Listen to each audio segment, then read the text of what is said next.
Salutations musicales et bienvenue dans Connotation. Ceci est la deuxième partie de la légende d'Erik Satie. Si vous souhaitez voir d'abord la première, le lien est en description. Et donc pour résumer, nous avions laissé Satie au moment où il quittait la ville de Paris suite à une passe difficile malgré tous ses efforts en début de carrière. Je vous souhaite un bon visionnage, merci à vous.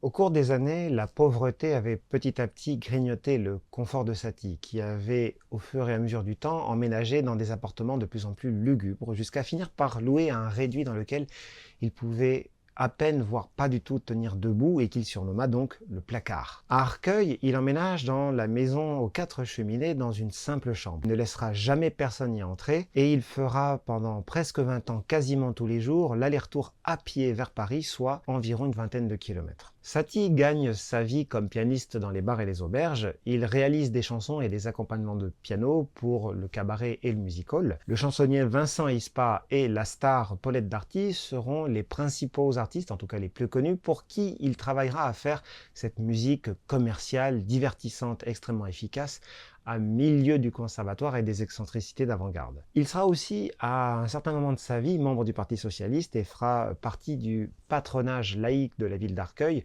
Par exemple, il sera chargé d'emmener en sortie, soit en nature, soit par exemple au théâtre ou au musée, des groupes d'enfants défavorisés.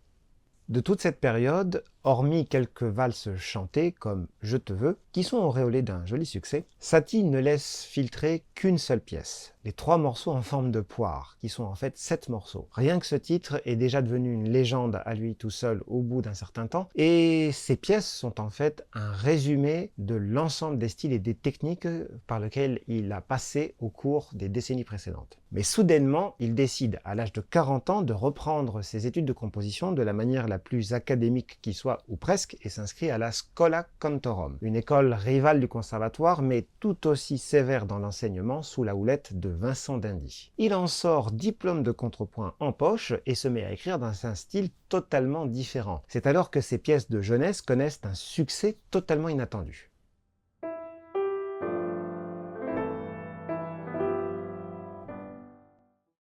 Le jeune Maurice Ravel, qui fait partie des fondateurs de la SMI, la Société musicale indépendante, connaît Satie depuis assez longtemps, bien que d'assez loin, et il avait été très impressionné par les sonorités incroyablement nouvelles qu'avait découvert dès avant 1890 le Normand de Montmartre. Il décide de jouer la deuxième sarabande en concert public en 1911. Succès immédiat, la jeune génération fait de Satie l'un des porte-étendards du nouveau style qu'elle veut opposer à la vieille académie. D'inconnu complet, Satie devient un nom assez connu de la scène musicale parisienne, mais il s'agace assez vite de cette attention portée uniquement à ses œuvres de jeunesse, et il se met alors à écrire toute une série de pièces pour piano qu'on appellera par la suite les pièces humoristiques. Un mélange entre les techniques de composition qu'il vient d'apprendre, les effets modernes, un humour décapant et une poésie absurde. Il veut du neuf.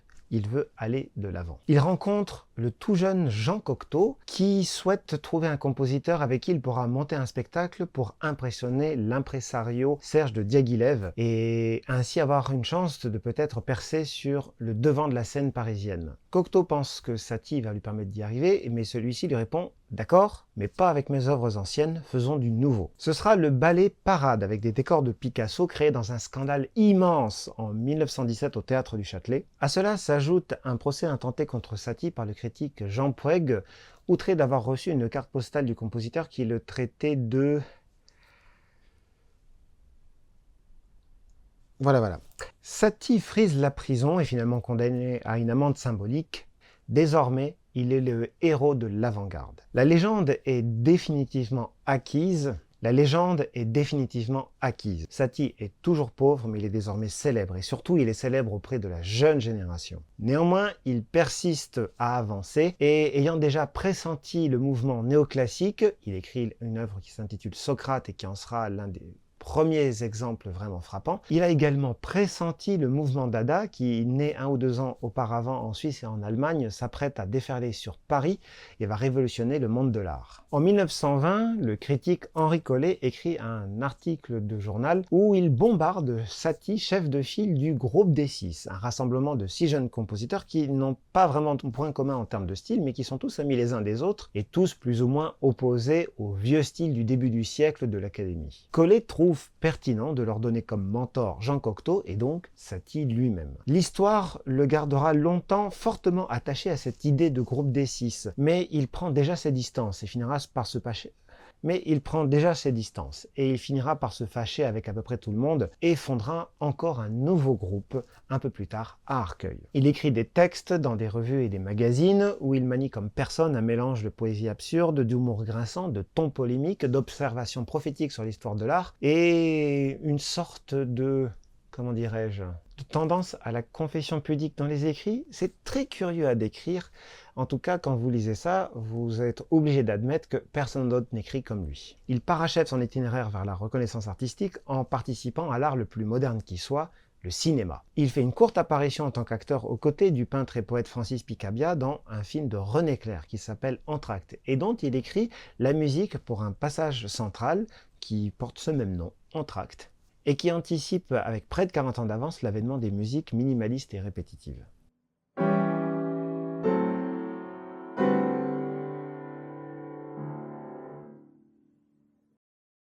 Satie étant un compositeur, l'essentiel de sa légende provient donc de sa musique elle-même. Il faudrait faire une vidéo détaillée et spécialisée pour exposer tout ce qu'il y a à en dire, mais si je devais faire une liste de tous les éléments qui ont marqué l'esprit du public, spécialisé ou non à travers les années, eh bien, le langage harmonique d'abord, que ce soit les accords chatoyants des sarabandes ou des gymnopédies en début de carrière, des accords fantastiques, voire futuristes du Fils des étoiles ou de certaines autres œuvres mystiques, ou même de manière générale de divers enchaînements tout au long de sa carrière qui fascineront ses contemporains et qui pour une bonne part anticiperont l'avenir. L'aspect graphique également de ses partitions avec l'abandon des barres de mesure, l'utilisation du blanc, du vide sur la page comme élément significatif, également un recours à la calligraphie souvent absolument magnifique, et de manière générale, une attention à la mise en forme. Par exemple, on sait que Satie fut influencé par ses amis peintres, pas nécessairement pour l'aspect graphique direct de ses partitions, mais par un certain état d'esprit qui porte attention au visuel.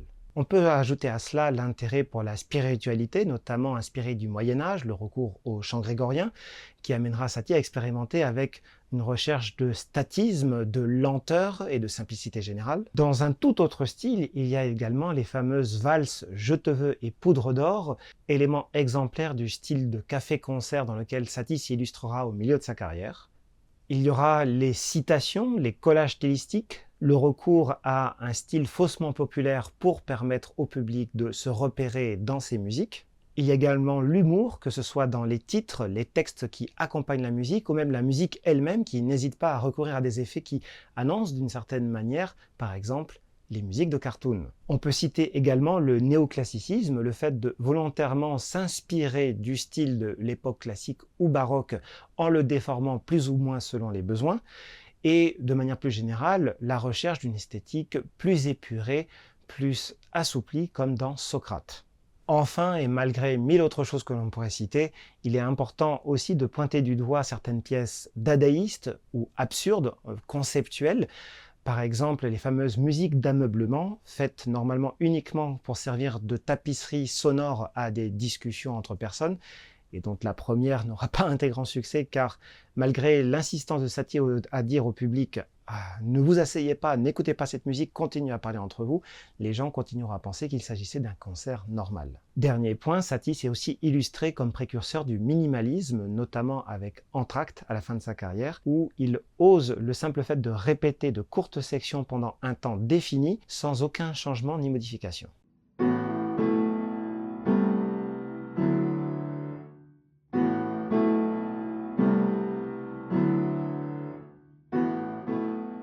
Satie tombe gravement malade au début de l'année 1925. Son mécène, le comte de Beaumont, met une chambre à sa disposition à l'hôpital Saint-Joseph. Le compositeur a 59 ans, il a été pauvre l'essentiel de sa vie. Trop d'alcool, pas assez de nourriture, trop de froid ou de maladie, pas assez de repos et de confort, etc., etc.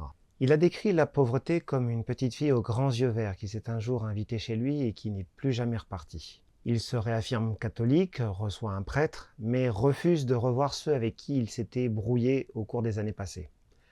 Intransigeant jusqu'au bout. Le 3 août 1925, Eric Alfred Leslie Satie, compositeur, meurt dans sa chambre à l'hôpital Saint-Joseph. Quelques mois plus tard, l'ouverture de sa chambre à Arcueil met le point final à la légende. Les exécuteurs testamentaires découvrent une pièce très petite, sombre, crasseuse, encombrée, avec un piano droit complètement cassé et inutilisable, un monceau de lettres non ouvertes, un stock de colle amidonnée et de parapluies, entre autres choses. Excentrique, indépendant, intransigeant, pauvre, mystérieux, jusqu'au bout.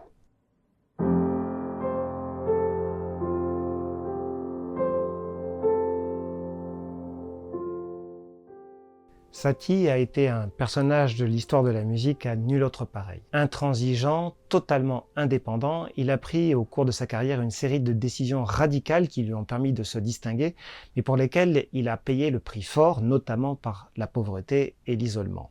Satie est un mystère.